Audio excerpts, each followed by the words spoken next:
नमस्कार साथियों, उत्तराखंड मुक्त विश्वविद्यालय का सामुदायिक रेडियो हेलो हल्द्वानी आप सुन रहे हैं 91.2 मेगाहर्ट्ज की रेडियो तरंगों पर। दोस्तों, आज हमारे स्टूडियो में हैं मोहन जोशी जी। आप शिक्षक हैं, रंगकर्मी हैं, संस्कृति कर्मी हैं। आकाशवाणी दूरदर्शन में पिछले 33 और 36 सालों से आप काम कर रहे हैं। उनके तमाम सारे कंसर्ट्स में आप रहे हैं। रामलीला करते करते इस बार आपको 50 साल पूरे हो चुके हैं और नेहरू युवक केंद्र के जरिए सन 82 से आप जुड़े हुए थे। तो एक तरह से कहें तो गांव की मिट्टी से लेकर पूरे राष्ट्रीय स्तर के तमाम सारे कंसर्ट्स में आप लगातार हिस्सेदारी करते रहे हैं। कुमाऊं की बहुत अच्छी अच्छी फिल्मों में आपने बहुत ही दमदार अभिनय किया है, रोल किया है। वो बलि वेदना हो, कॉल करार हो, ढूंढो घर जमाई हो या फिर गढ़कुमो हो।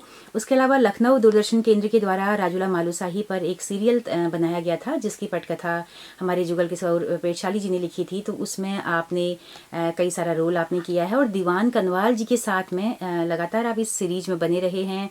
इसके अलावा आकाशवाणी दूरदर्शन के कंसर्ट्स में आप दीवान कनवाल जी के साथ रहे हैं और दीवान कनवाल जी हमारे पहाड़ के सबसे सुरीले लोक कलाकार जो कि अब हमारे बीच नहीं हैं, उनकी स्मृति पर हम आज इस कार्यक्रम को कर रहे हैं। मोहन जी से उपयुक्त कोई पात्र इसके लिए हो नहीं सकता था कि हम उन पर बात करें। तो नरेंद्र बंगारी जी, हेम जी, दयाल पांडे जी से लोगों से मैंने पूछा कि किससे हम बात कर सकते हैं, तो उन्होंने आपका नाम सुझाया। मोहन जी, बहुत बहुत स्वागत आपका हेलो हल्द्वानी के रेडियो स्टूडियो में। धन्यवाद सुनीता जी। हमें बहुत अच्छा लग रहा है कि दीवानदा पर बात करने के लिए आप यहाँ पर मौजूद हैं। आप बहुत अरसा उनके साथ रहे हैं। जी जी। तो क्यों ना हम उनके साथ की पूरी यात्रा को जाने। एक कलाकार इतनी कम उम्र में, 65 साल कोई उम्र नहीं होती है, हमारे बीच नहीं रहे हैं। तो और इस बीच बहुत सोशल मीडिया के आने के बाद चीज़ें बहुत हाईलाइट हो रही थी, एक बड़े फलक पे पहुंच रही हैं सोशल मीडिया के जरिए। तो इस बीच हम उनको लगातार अजय ढोंडियाल जी के साथ देख रहे थे, कितना अच्छा काम हो रहा था। अभी और होता, लेकिन असमय उनका जाना बहुत खालीपन भर गया है। तो हम तो दूर दूर से चीज़ों को देख रहे थे, लेकिन आप तो करीब हैं। आप बता रहे थे कि उन जो भी रचनाएं लिखते थे आपसे साझा करते थे। तो आपके दुख को भी हम समझ सकते हैं और हम सब भी दुखी हैं कि हमारा कलाकार हमारे बीच नहीं रहा। तो कहाँ से शुरू करें? शुरुआत से थोड़ा बताइए कि कब से मिलना हुआ दीवानदा से, कब की मुलाकात है? आप क्योंकि शिक्षक हैं, आप अल्मोड़ा शहर के आप प्रॉपर वाशिंदे हैं, लाला बाजार में आपका घर है, पैदाइश आपकी अल्मोड़ा की है। आप आकाशवाणी से लगातार बचपन से ही जुड़े रहे। तो एक अल्मोड़ा शहर का जो एक सांस्कृतिक जो हम कहते हैं कि सांस्कृतिक साहित्यिक बौद्धिक नगरी है, तो उसका असर आपके व्यक्तित्व पे दिखता है। तो आपने कोई नौकरी ने चुनकर लगातार आप इन चीज़ों में लगे रहे। तो कैसे हुई दीवानदा से पहली मुलाकात आपकी, कहाँ हुई? नमस्कार सुनीता जी। आपका सबसे पहले मैं आपका आभारी हूँ कि आपने मुझे यहाँ स्टूडियो में open university, Uttarakhand open university के इस स्टूडियो में यहाँ पर मुझे आमंत्रित किया। ये मेरा सौभाग्य है, इसके लिए मैं आभारी हूँ आपका। बहुत बहुत धन्यवाद। दीवानदा की जहाँ तक बात है, दीवानदा को मैंने सबसे पहले स्कूली जीवन पे उनसे मेरी मुलाकात हुई और सामान्य मुलाकात थी। मैंने उनको सीधे मंच पर देखा। बात होगी सन 76 या 78 की। वो रेमजे में मैं 9th क्लास में पढ़ता था और दीवान कनवाल जी इंटर फाइनल के छात्र थे। अच्छा। तो एक कार्यक्रम, एक गाना उन्होंने सुनाया था। अच्छा, तब वो गाने लग गए थे? वो गाना गाते थे। उनका रुझान कक्षा 7 से ही, जैसे कि मेरे संज्ञान में कल ही आया कि कक्षा 7 में ही वो रंगकर्मी की ओर मुड़ गए थे, क्योंकि उनके पिताजी खुद रंगकर्मी थे। वो रामलीला में अभिनय करते थे, ताड़िका एवं आदि पात्रों का अभिनय करते थे और बड़े सज्जन व्यक्ति। उनसे हम मिलते भी थे। जब भी रानीखेत में पोस्टेड थे, बाद में वो उनका वहीं निधन हुआ। वहाँ सेवा देते हुए ये अल्मोड़ा कोऑपरेटिव बैंक में थे। अच्छा। उन्हीं के आश्रय में बाद में फिर ये सेवा काल का अवसर जो है दीवान कनवाल जी को मिला, दीवानदा को। दीवानदा एक क्लर्क की भूमिका से वहाँ भर्ती हुए आश्रित में और मैनेजर पद से वो सेवानिवृत्त हुए 2020 में। अच्छा। तो दीवानदा को मैंने सबसे पहले स्कूली रंगमंच में देखा था। तो दीवानदा को मैं गाने से प्रभावित नहीं हुआ। उस समय ऐसा कोई ज्ञान भी नहीं था हमको। हाँ, रामलीला का बहुत शौक था हमें भी। तो दीवानदा को मैंने जब गाते हुए मंच पर देखा तो दीवानदा की एक छवि थी ना, एक स्टाइल हुआ करता था पहले से, कि लोग कहते थे फलाना वो हीरो जैसा लगता है, वो जैसा वो। तो दीवानदा की एक छवि है कि हीरो की जैसी छवि है। और दीवानदा मेरे को बड़ा, दीवानदा का चलने का ढंग, दीवानदा का उठने बैठने का ढंग, लोग तो उससे पहले बताते हुए हैं कि वो काफ़ी शर्मीला था, लेकिन थोड़ा परिपक्व हो जाने के बाद दीवानदा मतलब एक मैच्योर इंसान हो गया था बहुत कम उम्र में। वो गाना सुना था मैंने, वो गाना मुझे आज भी याद है। क्या मैं यहाँ पर बिल्कुल, मैं चाहूंगी कि शुरुआत हमें गाने से ही क्यों न करें। हाँ, वो गाना गाया था उन्होंने, हिमालय को ठंडो पानी, हिमालय को ठंडो पानी, ओ भागी ठंडी ठंडी छैला मेरी हैला, ओ दादी ठंडी ठंडी छैला, और पहाड़ माँ ऊंचा नीचा धुर जंगवा, ऊंचा नीचा धुर जंगवा, आहा के भलो निमेला यो पहाड़ माँ, आहा के भलो निमेला। तो ये गाना बड़ा मार्मिक, और दीवानदा की तो आवाज़ भी बहुत अच्छी थी। आज तो मैं तो इस स्थिति में पहुंच गया कि गायन करते करते मैं अपने गले की देखभाल, रियाज भी नहीं है, अभ्यास भी नहीं है। तो ये रैमजे कॉलेज में कक्षा 9 में उन्होंने ये गाना नहीं, कक्षा 12 में, 9 में मैं पढ़ता 9 में था। आप थे, बिल्कुल। तो ये गाना गाया था। उसके बाद दीवानदा स्कूली लाइफ में चले गए, ना कॉलेज लाइफ में चले गए, डिग्री कॉलेज में पढ़ने लगे। तो दीवानदा ने वहाँ पदार्पण करके, तो हम कॉमर्स के छात्र, हम तो देखने जाते थे उन दिनों, हम रैमजे में ही हुए क्योंकि जूनियर हुए। तो दीवानदा ने पहले साल वहाँ लोक नृत्य में भाग लिया।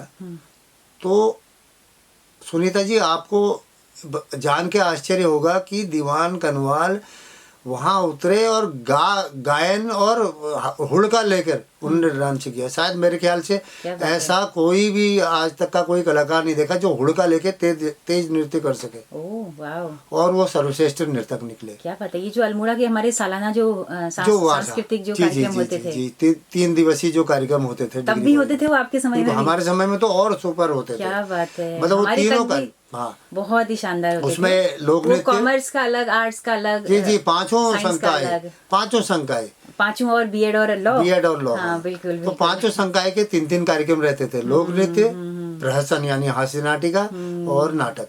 तो दीवानदा जो कब की बात रही होगी जब आप लोग कॉलेज में थे? हम लोग, मैं तो कॉलेज में गया 82 में, दीवानदा पहुंच गए थे 78-79 में। अच्छा। कॉलेज। तो दीवानदा पहले साल भी लोक नृत्य सर्वश्रेष्ठ लोक नर्तक आए, दूसरे साल भी। तीसरे साल क्या हुआ कि उनके वो इकलौते हुए घर में, तो पिताजी ने उनका विवाह तय कर दिया। अच्छा। विवाह तय किया तो दीवानदा की शादी हो गई। 2 दिन वो कार्यक्रम में भाग नहीं ले पाए, वैवाहिक कार्यक्रमों के व्यस्त होने की वजह से। अच्छा। क्योंकि दूल्हे वही हुए। और अंतिम दिन उन लोगों की जीत पे वो मंच में उतर गए और किसी को विश्वास नहीं था। आप भी जान के आश्चर्यचकित रह जाएंगी। फिर सर्वश्रेष्ठ नर्तक हैट्रिक लगाई उन्होंने। क्या बात है। अच्छा। और हुड़का लेके ऐसा डांस करते थे कि तो पहाड़ी स्टाइल का होता था। पहाड़ी स्टाइल का डांस और तेज डांस। आप झोड़े में अगर कहें तो हुड़का लेके लोग नाचते हैं, ठीक हो गया, समझ में आता है, एक अलग रिदम के साथ। लेकिन आप तेज गानों में अगर हुड़का लेके डांस करोगे तो और कहीं मिलेंगे उनके ये डांस, क्या बाद में भी उन्होंने किए ये कॉलेज से निकलने के बाद कभी अपने जीवन में? कॉलेज से निकलने के बाद जो राजूला मालूशाही सीरियल जो दूरदर्शन के लिए किया हमने 1994 में, उसमें उन्होंने हुड़का लेके ही सूत्रधार की भूमिका की थी। उसमें हो सकता है कोई वैसे डांस कभी नहीं किया। वैसे डांस फिर कभी किसी मंचों पे ऐसे ना फिर डांस नहीं किया। फिर तो गायन के क्षेत्र में काफी आगे बढ़े। हुआ क्या, कॉलेज करते ही होता ना बेरोजगारी की मार। अब रोजगार तो कुछ था नहीं दीवानदा के पास। चले गए दिल्ली में। आपको मतलब पिताजी की नौकरी। अच्छा, तब पिताजी की नौकरी हुई तब तो हुई। तो दीवानदा की शादी हो गई। शादी के बाद एक जिम्मेवारी आ जाती है लोग पे। तो दीवानदा भी प्रेशर आया, वो दिल्ली चले गए। दिल्ली जाके नौकरी तो कहाँ मिलनी थी। दीवानदा ने पानी तक लोगों को 1 रुपए गिलास और ये ऐसे करके पानी भी मतलब दीवानदा ने वो वाला काम किया जो किसी जमाने में हम सुनते थे गुलशन कुमार की जूस बेच के उसने कैसेट का अपना धंधा टी सीरीज की स्थापना करी ना। तो दीवानदा भी बिल्कुल जड़ से। तो एक दिन बताते हैं मुझे, अभी कुछ साल पहले की बात है, दीवानदा ने मुझे शेयर किया था इस बात को कि वो जब सिटी बस में जाते थे तो अचानक उनको ख्याल आ गया ऐसी घर का ख्याल आ गया। तो नई नवेली दुल्हन को छोड़ के गए थे रोजगार के लिए, पेट के लिए, तो उनको उनने चलते चलते गाना बना दिया। अच्छा हाँ। क्या गीत छू याद छूगे? वो गाने की मैं 2-3 लाइनें आपको साझा करना चाहूँगा। बिल्कुल। हरिया साड़ी में रंगीली चंगीली, ठाड़ी के हरे सुकीली सुकीली, एन में मेरी सुआजे लगी ने, सर सरे विकी जय हिट हिट ने, हरिया साड़ी में रंगीली चंगीली हो,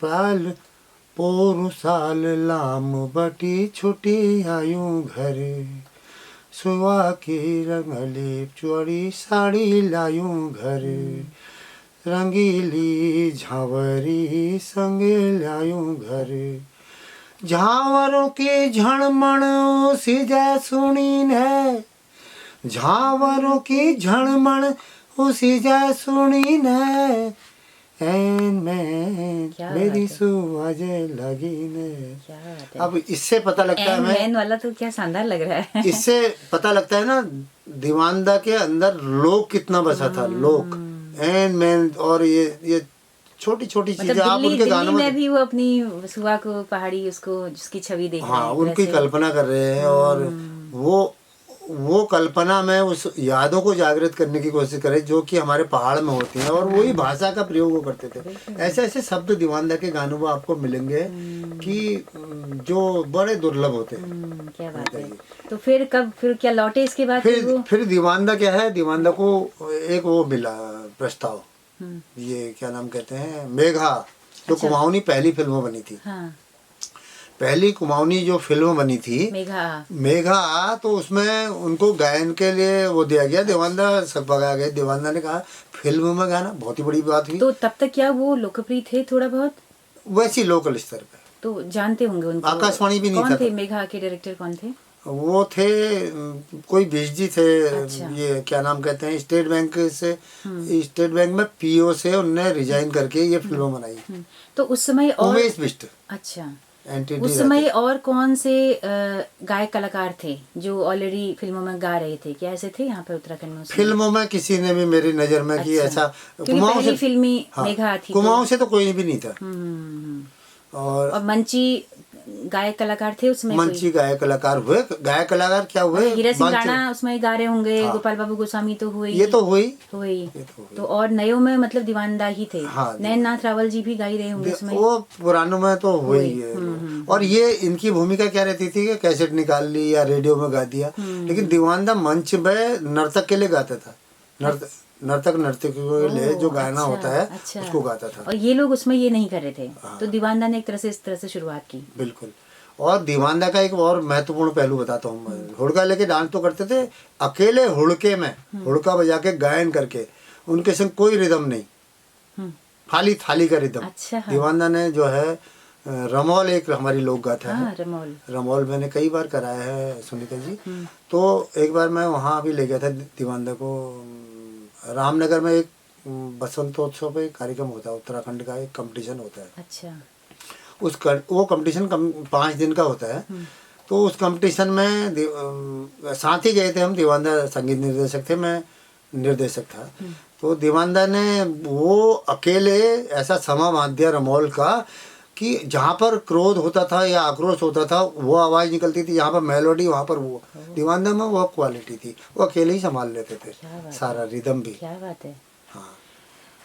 तो फिल्म का ऑफर उन्होंने स्वीकार कर लिया होगा? मेघा का फिल्म का जब ऑफर आया तो उन्हें अब ठीक हो गया। अब वो गए वहाँ स्टूडियो में गए तो बड़े बड़े। दिल्ली में था स्टूडियो? ये अब लखनऊ था या दिल्ली? हाँ, दिल्ली था शायद। अच्छा। तो दिल्ली में जब वो बताते हैं, अपने अनुभव बताते, शेयर करते थे। तो जब वो रिकॉर्डिंग हो रही थी तो दीवानदा का कई बार स्वर बढ़ गया, आदत ही नहीं हुई। तो जो एक्म्पनिस्ट थे बोलने लगे, बोले क्या ले आए तुम ये सिंगर, और कोई नहीं मिला। मतलब बड़ा हैरस किया। और दीवानदा ने जब परफॉर्मेंस किया ना उस गाने को, आज भी आप देखते होंगे उस गाने को ना।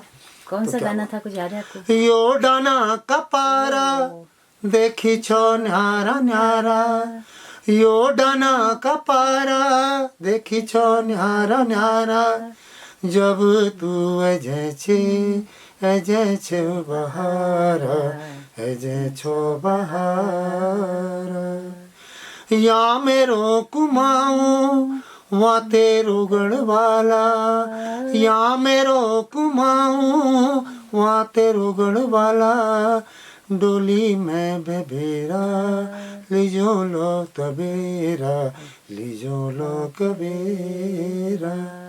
ये गाना उन्होंने गाया ये था। गाना था खूबसूरत है, काफी वो लोकप्रिय। आज भी लोगों के दिल में जो है जबरदस्त। एक तो ये कुमाऊनी गढ़वाल दोनों का प्रतिनिधित्व जी, कर जी, रहा है जी, ना जी, गीत भी। जी। क्या बात है। तो ये गाना लिखा किसने होगा? ये गाना पता नहीं किसने लिखा, लेकिन इसका ओरिजिनल जो पार्ट है वो भी इसी की तरह है, थोड़ा फर्क है।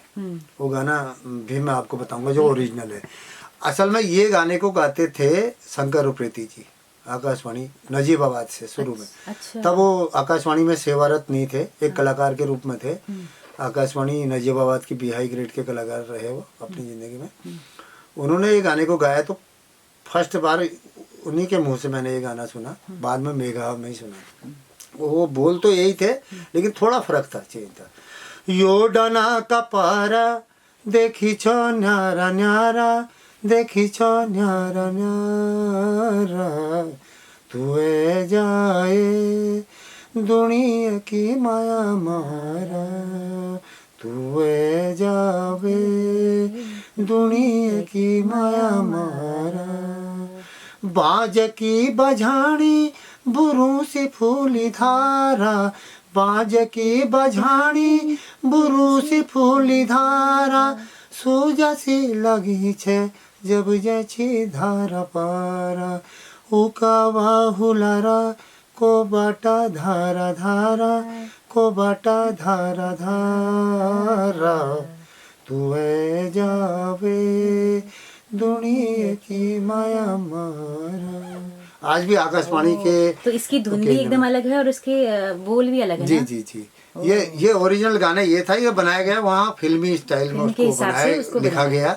तो इसमें दीवानदा ने फिर अपनी अलग कलाकारी दिखाई। दीवानदा ने जो इसमें अपना हृदय उडेल के रखा। संगीत भी उन्होंने पूरा, मतलब इसकी लय भी उन्होंने ही बनाई होगी इस गाने की। इसकी लय तो संगीतकारों ने बनाई होगी। बिल्कुल वो बिल्कुल गाया उन्होंने, क्योंकि उनको गाने के लिए बुलाया गया। कितने गाने थे मेघा में? और मेघा में और भी गाने थे ना, कई लोगों ने गाए हैं। एक कोई सरस्वती वर्मा लखनऊ की थी, तो इन्होंने एक ही गाना गाया बस यही। हाँ, फेमस तो यही है, हो सकता है और भी गाए हों। तो उसके बाद फिर तो फिर ये सिलसिला चल पड़ा होगा। फिर ये सिलसिला चल पड़ा। उसके बाद उनके जो है कैसेट निकलनी शुरू हुई। आकाशवाणी के कलाकार बिहाई हुए, पहले बी थे, फिर बी थे वहाँ से नजीबाबाद से। अच्छा। अल्मोड़ा आकाशवाणी मेघा के बाद बने बी ग्रेड के या पहले से? बी ग्रेड पहले ही हुए वो। अच्छा, पहले से ही थे। हाँ। और बी हाई फिर बी हाई हो गए वो। बी हाई के बाद लास्ट में ए ग्रेड उनको मिला था। अच्छा। भारत सरकार से। अच्छा। ए ग्रेड के कलाकार थे वो, चाहे वो संस्कृति से हो या आकाशवाणी से हो, दोनों जगह से। अच्छा। पहली कैसेट कौन सी निकली उनकी? पहली कैसेट सुआ नाम से थी मेरी गल। सुआ। अच्छा, हाँ। अच्छा। तो उसमें किसके गीत उन्होंने गाए थे? उसमें वो क्या गीत लिख भी रहे थे क्या, या बाद में लिखना शुरू किया? ना लिखना, अपने लिखे हुए गाने। अच्छा। कैसेट में अधिकतर उनके अपने लिखे हुए गाने। अच्छा अच्छा। तो कुछ बताइए कैसेट के गाने अगर आपको याद हो तो, शुरुआती कैसेट्स के, और कितनी कैसेट उनकी निकली हैं? उनका जो सबसे अच्छा गाना मुझे लगता है वो मैं आपके सामने 2 लाइनें प्रस्तुत करूँगा। बिल्कुल। के लिखूं अपना हिया को हाल, दिन रात रूछो तेरो खयाल, तेरे के बिगड़ी जानो मेरे मन समाई जानो, तेरे के बिगड़ी जानो तेरे मेरे मन समाई जानो, जो दी जाली तू अपना यो रेशमी रुमाल, रेशमी रुमाल, जानी के ले बनायो माया को जाल, जानी के ले बनायो माया को जाल, अंगाई धरी लिए सिराना धरी लिए, अंगाई धरी लिए, सिराणा धरिली यो ज्योति जाला तुम अपना यो बसंती रुमाल खेले खूं अपना ही अपोहा। शब्द देखिए, यो डांस थकूं यो शर थकूं यो पानी थकूं यो हाउ थकूं अपनी मन की पीड़ के थकूं यो डांस थकूं यो शर थकूं यो हाउ थकूं यो पानी थकूं अपनी मन की पीड़ के थकूं तुम नगेठा भोते टाळ मनु मारनु डाळ तुम नगेठा भोते टाळ मनु मारनु डाळ मन भरी जालो जस मीठ पानी को तार तेरे के बिगड़ी जालो मेरे मन समझी जालो चौदी जाली तू अपना यो रेशमी रुमाल शब्द भी कितने जबरदस्त रहते थे ना, प्यारे शब्द हैं और पूरा कमाल के हैं। जी जी। तो उसके बाद फिर कितनी कैसेट आई होंगी उनकी, कुछ आपको ध्यान है टोटल कुल कितनी कैसेट? कैसेटें तो असंख्य थी। अच्छा, याद भी नहीं है इतना। अच्छा, इतनी कैसेट थी। तो फिर उन्होंने यही जीवन मतलब फ्रीलांस वो अच्छा जॉब भी करते रहे। पिताजी की फिर पिताजी की डेथ के बाद उनको बैंक की नौकरी मिली। कब की बात होगी ये होगी आपके 95, 96, 97 ऐसी होगी। अच्छा, तो तब तक वो फ्रीलांस अपना लिखने का गाने का काम करते थे। उसके बाद फिर उन्होंने नौकरी शुरू की। तो थोड़ा गानों में व्यवधान आया क्या, कम हो गए गाने?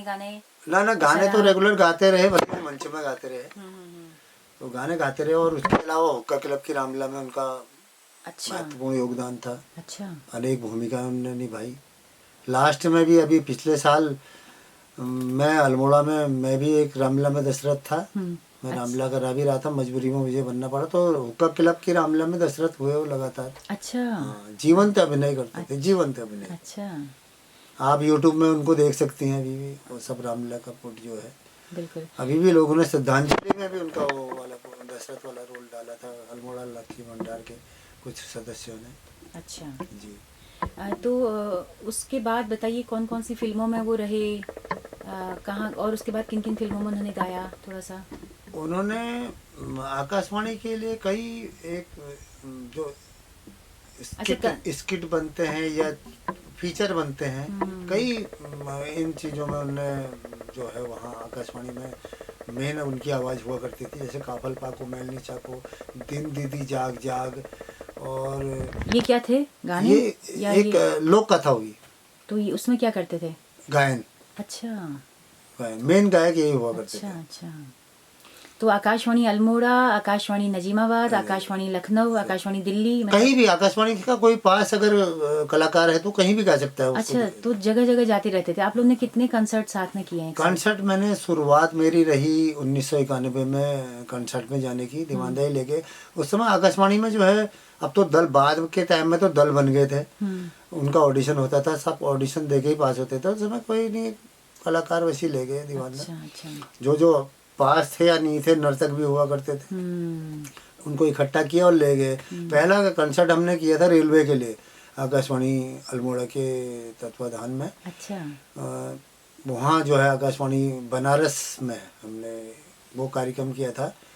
उसमें दीवानदा ने नर्तक की भूमिका भी की। अच्छा, वो गाने वो भिना कसके जानू दोरेहटा में उनने डांसर बन के अच्छा वहाँ नृत्य किया। तो मैं वादन किया था उनके साथ। अच्छा, तो तबला आपने बजाया था? मैंने हुड़का बजाया था। अच्छा, उसके बाद जबकि मैं हुड़का नहीं जानता था, दीवानदा ने कहा तू बजाएगा। अच्छा, जैसा भी हो तू बजाएगा। हाँ। और आप बता रहे थे कि आपके हाथ में चोट लग गई थी। वो रेलवे की जो ट्रेन की जो खिड़की होती है, अब अंदाज हुआ नहीं, वो झटके से गिरी तो उंगली रखी और बड़े भारी होता था वो। हाँ, 2 उंगली मेरी कट गई थी उसमें, मतलब पूरी तरह जख्मी हो गई थी, कटी थी। उसके बावजूद आपने एक उंगली से मैंने हुड़का बजाया, और पहली बार हुड़का बजाया, बज गया। ठीक है, बढ़िया रहा कार्यक्रम, बहुत अच्छा कार्यक्रम रहा। उसके बाद हम आकाशवाणी नजीबाबाद से कई स्थानों पर, कोटद्वार, ऋषिकेश, लैंसडाउन, पौड़ी, देहरादून, बहुत कार्यक्रम किस तरह के होते थे। कंसर्ट ये होते थे, इनका मकसद क्या होता था, उस समय माहौल कैसा था? ये प्रचार प्रसार ही हुआ, लोक संस्कृति का प्रचार प्रसार हुआ। अच्छा। आकाशवाणी और चाहे संस्कृति विभाग हो, अपने लोक संस्कृति का प्रचार ही ज़्यादा, कहीं का भी लोग हो, चाहे वो हिमाचल का हो, चाहे वो पंजाब का हो, चाहे वो उत्तर प्रदेश का हो, चाहे वो, हमने तो कंसर्ट ज़्यादा यूपी के टाइम में किए। अच्छा।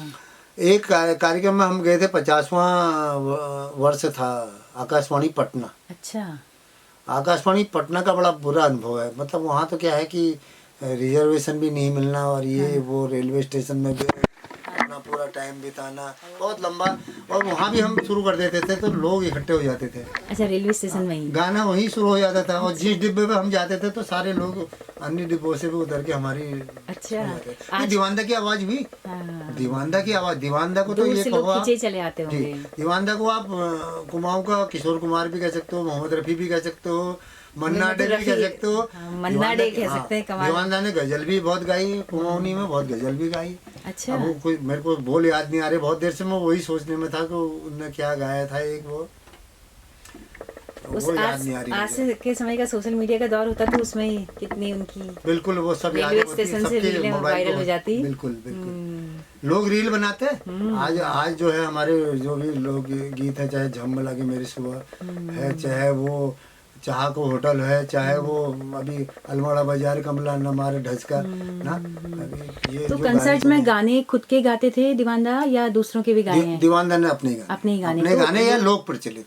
अच्छा, तो लोग कितना सराहते थे उनकी आवाज को, कितने फैन फॉलोइंग कितनी थी गजब उनकी? का सेंस हुआ अच्छा। दीवानदा का, जो है जैसी पब्लिक हो, जैसी डिमांड हो, या जैसा वो लोगों को पढ़ लेते थे वो, हाँ। वैसा ही गाना गा देते थे वहाँ पर। अच्छा। दीवानदा ने मतलब ये लगाइए कि भिकिया सेन में जब नौकरी करते थे ये बैंक की, तो रात को लोग आ जाने वाले वो गाना सुने। अब वाद्य यंत्र तो हुए नहीं, दीवानदा वहाँ क्या करते थे, बताते थे वो मुझे कि माचिस की डिब्बी ओह। एक वो बजा रहा है, उसमें म्यूजिक दे रहा है और वो गाना गा क्या रहे बात है, हैं। क्या दीवानदा बात की तो आवाज़ ही इतनी गजब थी ना क्या बात कि रिदम की भी जरूरत नहीं पड़ती थी, ओह, उनकी आवाज़ में ही रिदम था, बहुत ज़बरदस्त रिदम हुआ क्या करता बात था। है, वाह। और दीवानदा के अंदर ही ये कैलिबर हुआ, दीवानदा मतलब कहीं पर भी किसी को नचा दे, इतने सरल हुए वो। मैं अभी देखता हूँ रीलें उनकी बनी है, कई रीलें बनी हैं, वो रात को जो है वो लोगों के बीच में वो गाते। आजकल गाना उनका अजय दीवान जो चला था वो ना, उसमें ही वो गाना देखो, कहीं पर भी लोगों के सामने गा रहे हैं, कोई अखड़ नहीं, कोई कुछ नहीं।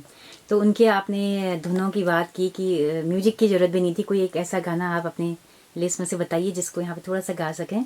वो जो है ना, उन्होंने जिसमें 86 में, अलाप जिसमें रहा हो। हाँ 86 में ना उन्होंने एक गाना गाया था, राजेंद्र बोरा जी जो वर्तमान में तिरुवरंगिरी महाराज के नाम से जाने जाते हैं। क्या पहचान पिया की होगी, क्या पहचान पिया की होगी। उससे पहले मैं वो सुनाना चाहूँगा जो सन 86 में उन्होंने गाया था उनके लिए। शाम का वर्णन है, गाय भैंस लौट रहे हैं, चरवाहा पीछे से गाते हुए आ रहा है, या पिया की कोई कवि गा रहा है। हो सुरमाई हुलरी गे प्यार ठुमा ठुमा माठू माठू चार, हो सुरमाई हुलरी गे प्यार ठुमा ठुमा माठू माठू चार, गोरु बाछाया डोरी खेलने, घास चरने पुछड़ी टिपने, पुछड़ी टिपने, गोरु बाछाया डोरी खेलने, घास चरने पुछड़ी टिपने, थका पटाना घर आया ग्वार, माठू माठू ठूमा ठूमा माठू माठू चार, क्या बात हो सुरमाई हुलरी गे ब्याह। ये त्रिभुवनगिरी जी ने इसको लिखा है। जी ने लिखा, 86 में लिखा था। और तुरंत एक सेमिनार हुआ था वहाँ कॉमर्स में, पूरे प्रदेश स्तर का, यूपी उस समय हुआ करता था। 86 में हम कॉमर्स के छात्र हुआ करते थे। दीवानदा तो खैर पास आउट होकर निकल गए थे। जी जी। तो दीवानदा ने इसको गाया, तो कितना मतलब इसमें वह है शब्द में देखिए ना, गोरू बाछा है, डोरी एक तो के लिए। त्रिभुवन गिरी महाराज का लेखन हाँ इतना